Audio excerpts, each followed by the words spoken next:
तो दोस्तों, एक और नया दिन और मैं बलजीत परमार हाज़िर हूँ एक नई कहानी, एक नया किस्सा लेकर।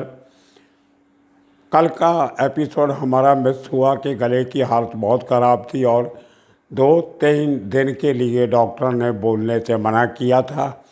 पूरा दिन इतने फ़ोन आते रहते हैं, कुछ इंटरव्यूज़ हो जाती हैं दूसरी टेलीविज़न चैनल्स के लिए, कि कनाडा, अमेरिका, ऑस्ट्रेलिया के रेडियो स्टेशंस के लिए, कि इतना बोलने से वो मैंने जो इलाज करवाया गले का, उससे मालूम पड़ा बीमारी कोई नहीं है, एग्जर्शन है। गले का ओवर यूज़ हो रहा है, इस्तेमाल ज़्यादा हो रहा है। तो कल इतना ख़राब था कि शाम को आवाज़ नहीं निकल रही थी। अभी 3-4 दिन मैं बिल्कुल कोई टेलीफोन, कोई इंटरव्यूज़, कोई बाहर बात नहीं करूँगा। सिर्फ आपके साथ मुखातिब हुआ करूँगा अपना एक वीडियो लेकर।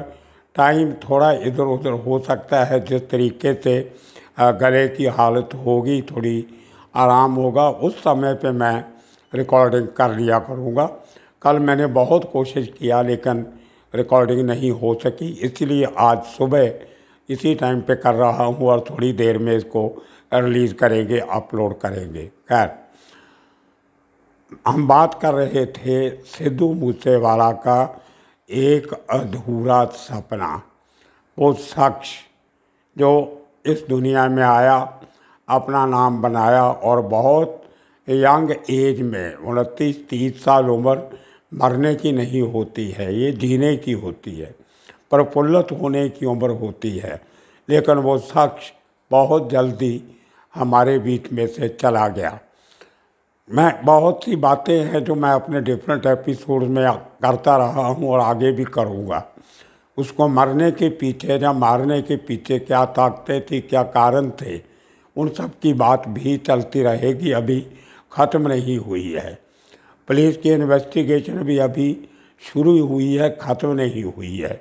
तो बहुत लंबी कहानी है, लंबा केस चलेगा, उस पर बात करते रहेंगे। लेकिन इतनी सी छोटी सी उम्र में वो लड़का कुछ नए किस्म के काम करना चाहता था। मैंने 2-3 दिन पहले आपको बताया था कि उसने एक फिल्म जो कोरोना के टाइम पे बनी थी, वो OTT प्लेटफॉर्म पे रिलीज़ हुई और उस पर भी बहुत अच्छा बिजनेस किया।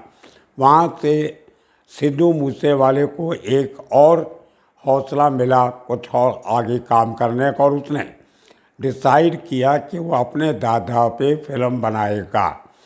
और जिस लेखक ने, जिस राइटर ने मूसा जट फिल्म लिखी थी, उनका नाम है गुरिंदर सिंह, और वो शख्स पटियाला में रहते हैं। मैं उनको कभी मिला नहीं हूँ, लेकिन कल मैंने उनका नंबर कहीं से ढूंढ के उनके साथ फ़ोन पे बात किया। बात कुछ ऐसे हुई कि पिछले साल अगस्त सितंबर के महीने में मुझे एक फ़ोन आया किसी जान पहचान के सज्जन का, जिसको ये लगता था कि शायद मैं मुंबई में हूँ, हालांकि मैं पंजाब आया हुआ था। तो मैंने कहा कोई बात नहीं, बताइए मुंबई में क्या आपकी सेवा कर सकता हूँ। तो उन्होंने कहा कि हमारे एक मित्र है पंजाबी के सिंगर, आपने उनका नाम सुना होगा। मैंने कहा बताइए। तो उन्होंने कहा सिद्धू मूसेवाला। मैंने कहा हाँ जी, नाम जरूर सुना है लेकिन कभी मुलाकात नहीं हुई। बोलते वो मुंबई की पृष्ठभूमि में एक पंजाबी की बड़े लेवल पे फिल्म बनाना चाहते हैं, क्योंकि आप इतने सालों से मुंबई में रहते हो, आपके अच्छे कॉन्टैक्ट्स हैं, आपके दोस्त हैं, तो उनको कुछ आपकी हेल्प चाहिए होगी। तो आप इतने सालों से मुंबई में रह रहे हो, तो आपके जान पहचान का उनको कुछ लाभ उनको मिल सके तो अच्छी बात है। तो मैंने उनसे पूछा कि किस किस्म की हेल्प आप मेरे से चाहते हो। उन्होंने बताया कि पुरानी मुंबई जो है, ओल्ड बॉम्बे, जिसको हम बॉम्बे सिटी कह देते हैं, उस एरिया की कहानी है जहाँ पे एक ज़माना में सिद्धू मूसेवाले का दादा रहा करते थे और उनके साथ कुछ ज़्यादतियाँ हुई थी। उस समय में जो मुंबई का अंडरवर्ल्ड था, जो क्रिमिनल थे, ये आज़ादी के बाद की बात है, 1950 के करीब की, कोई पीरियड उन्होंने नहीं गिना, लेकिन जो थोड़ी सी बात मेरे से हुई उसका मैं आपको हवाला दे रहा हूँ। फिर उसको मैंने कंफर्म किया, आपको वो भी बताऊंगा। तो इस किस्म का वो जो उस इलाके में शूटिंग वगैरह करनी है तो पुलिस की मदद की ज़रूरत पड़ेगी, कुछ उस इलाके का कोई और जानकारी चाहिए होगी तो आपसे कांटेक्ट करेंगे। तो इतनी सी थोड़ी सी कहानी उन्होंने बताई जो मैं आपको बता रहा हूँ। तो वो बात ख़त्म हो गई। उसके बाद कभी किसी का कोई फ़ोन नहीं आया। अभी मैंने कल उस शख्स से फिर दोबारा बात की कि आप मेरे साथ आगे बात करने वाले थे, बढ़ाने वाले थे, क्या हुआ? तो उन्होंने कहा कि उसके बाद ये फिल्म रिलीज़ हुई उनकी पहली, उसके बाद इलेक्शन का दौर आ गया, फिर वो भाग दौड़ आ गया, आपको मालूम है क्या हुआ। तो इसलिए आपसे दोबारा बात नहीं हो सकी। तो मैंने उनसे पूछा कि फिल्म की कहानी लिखी गई है कि नहीं लिखी गई। तो उन्होंने बताया कि कहानी लिखी गई और राइटर का उन्होंने मुझे नंबर दिया और मैंने उनसे बात की। तो फिल्म के लेखक वरिंदर ने मुझे बताया कि उस फिल्म की कहानी कंप्लीट है और उसका जो स्क्रिप्टिंग है, डायलॉग हैं, वो लिखे जा रहे हैं। सीन वाइज उनको तरतीब दी जा रही थी जब मूसावाला की अचानक ये मर्डर की खबर आ जाती है। तो कहानी क्या थी वो बहुत इंटरेस्टिंग चैप्टर है अपने आप में। सिद्धू मूसावाला के पिताजी का नाम आपको सबको मालूम है, बलकौर सिंह। उनके दादा का नाम था बलदेव सिंह। जॉइंट फैमिली थी। बलदेव सिंह के एक भाई थे जिनका नाम था काहन सिंह। और ये पूरी कहानी जो फिल्म बनने वाली थी वो उस काहन सिंह पे बनने वाली थी।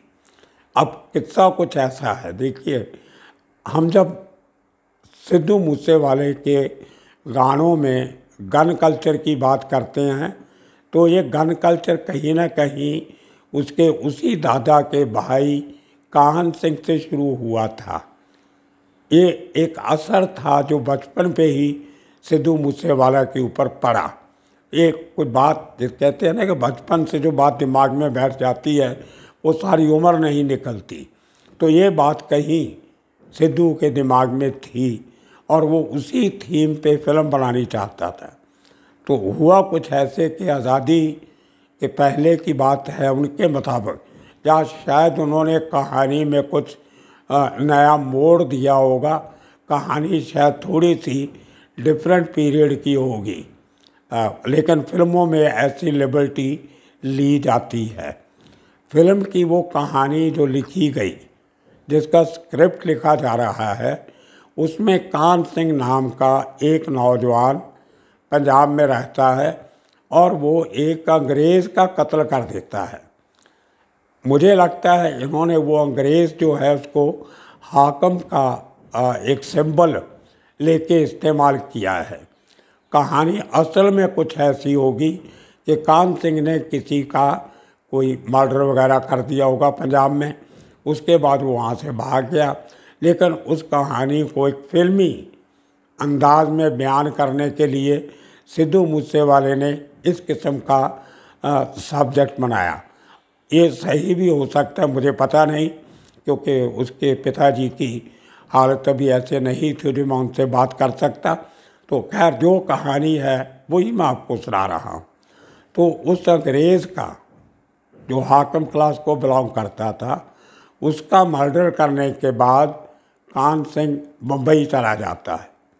और मुंबई वो अंडरग्राउंड एक तरफ जैसे होता है, एक भागा हुआ आदमी कैसे पुलिस से डरता छिपता अपनी आइडेंटिटी को बदल के नए तरीके से एक नई ज़िंदगी शुरू करता है।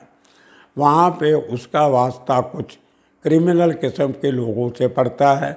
उसकी वहाँ वो स्ट्रगल चलती है, लड़ाई झगड़ा होता है, उसके बाद में वो जीत जाता है। कुछ इस किस्म की आगे वो कहानी थी। लेकिन जो किरदार दिखाया गया है, जितना मैं सिद्धू मूसेवाला के जब मैं गीत सुनता हूँ, गीतों में से जो एक बात उभर के सामने आती है, उसको ऐसा लगता है कि कहीं ना कहीं कि छोटे किसानों के ऊपर हाकम जमात जो है वो ज़्यादती करती है और उसका तरीका सिर्फ एक ही है। आप उनके साथ कानून से नहीं लड़ सकते तो कहीं ना कहीं हथियारों से लड़ाई कर सकते हो। ये इसी किस्म का मैसेज मुझे लगता है सिद्धू मूसेवाला अपने दादा बलदेव सिंह के भाई कान सिंह की कहानी सुना के पंजाबी फिल्म इंडस्ट्री में कुछ नए कीर्तिमान स्थापित करना चाहता था। देखिए, पंजाबी फिल्म इंडस्ट्री में दो किस्म के लोग आगे आते हैं। एक तो जो ऑलरेडी कोई बड़े लोगों के बेटे बेटियां हैं, वो ख़ानदानी असर सूख से आगे आ जाते हैं। दूसरे कुछ ऐसे लोग हैं जो सिंगर हैं, उनको एक्टिंग आती हो जो ना आती हो, वो सिंगर एक्टर बन के सामने आ जाते हैं, क्योंकि उनकी एज सिंगर पॉपुलैरिटी इतनी होती है कि अगर उसके 20-25% लोग उनके फ़ैन भी वो फिल्म देखने चली जाए, भले अच्छी बनी हो या बुरी बनी हो, तो वो फिल्म एक तरीके से अपना खर्चा निकाल जाती है, तो कमर्शियली वायबल हो जाती है। तो जैसे कि मैंने कहा, सिद्धू मूसेवाले की पहली फिल्म, लेटेस्ट फिल्म, उसकी पहली नहीं लेटेस्ट, जो कोरोना टाइम में रिलीज़ हुई, उसने भी कोई 9 करोड़ का बिजनेस किया और प्रोड्यूसर्स को 6 करोड़ का फ़ायदा हुआ। तो उससे एक इंडस्ट्री में एक हलचल हुई कि सिद्धू मूसेवाला देखने में तो कोई हीरो नहीं लगता, एक्टिंग इसको नहीं आती, लेकिन सिर्फ सिंगर की वजह से इस आदमी ने इतना बड़ा काम कर लिया और अब दूसरी फिल्म बना रहा है इतने बड़े लेवल पे, जिसमें पंजाब के साथ साथ मुंबई का कंसेप्ट भी जुड़ा हुआ है। तो कुछ अंदर खाते लोगों को बहुत तकलीफ़ हुई कि अगर कहीं सिद्धू की ये फिल्म भी हिट हो जाती है तो आने वाले कुछ समय तक बाकी बहुत से लोगों की दुकान बंद हो जाएगी। ये बहुत बड़ा एक झटका होता है एस्टेब्लिश लोगों के लिए, और इंडस्ट्री में एक दूसरे के पर काटने के लिए या पैर काटने के लिए बहुत रास्ते हाथ कंडे अपनाए जाते हैं। तो कहीं ना कहीं से ये एक अंदर से एक हिडन चैलेंज सिद्धू मूसेवाला ने पंजाबी फिल्म इंडस्ट्री में दे दिया था। और ये फिल्म के चलते चलते एक और भी किस्सा है जो उस फिल्म में शायद उन्होंने लिया है कि नहीं लिया है। उनके पिता जो बलकौर सिंह हैं, उनसे भी एक बार बंदूक चल गई थी। उनके अपने ये कुलीग थे, फायर ब्रिगेड में काम करते थे, वो छुट्टी पे लेने देने के लिए झगड़ा हुआ तो बलकौर सिंह ने अपनी जो राइफ़ल थी वो उठाई और एक गोली छोड़ दी। उसका कुछ हरे भरे उस आदमी को लगे, कुछ ज़्यादा इंजरी नहीं हुई, लेकिन एक केस बन गया। तो कुछ समय के बाद दोस्तों ने, रिश्तेदारों ने बैठ के दोनों का समझौता करवाया और आज वो दोनों इकट्ठे दोस्त हैं, साथ में मिलते हैं, करते हैं। इनको कुछ सस्पेंड भी किया गया था बलकौर सिंह को, बाद में नौकरी के वापस आए और रिटायर होके आज अपनी ज़िंदगी गांव में। कुछ इस किस्म का कल्चर से पैदा हुआ सिद्धू मूसेवाला। अगर बंदूक की बात नहीं करेगा तो किसकी बात करेगा? तो अपने दादा से लेके, बाप से लेके अपने तक उसने बंदूकों का ज़ोर बहुत देखा था। गोलियों की बौछार देखी थी, कत्ल देखे थे, खून खराबा देखा था, अपने गांव में ज़मीनों के कब्ज़े को लेके लड़ाइयाँ होती देखी थी। तो वो जो शख्स ने देखा, वो उसने उसको पर्दे के ऊपर लाने के लिए उसकी एक कोशिश थी। तो आज के दिन के लिए इतना ही काफ़ी। वो सिद्धू मूसेवाला का एक तो सपना था, अपने अफसर जो उसकी अपनी ज़िंदगी थी, दादा की ज़िंदगी, बाप की ज़िंदगी, अपनी ज़िंदगी, उसको लेके जो एक कंबाइंड एफर्ट से वो एक कहानी लिख रहा था, एक फिल्म बनानी चाहता था, वो सपना वो अपने साथ लेके हम सब से दूर चला गया। आने वाले दिनों में और किस्से कहानियाँ लेके फिर हाज़िर होंगे।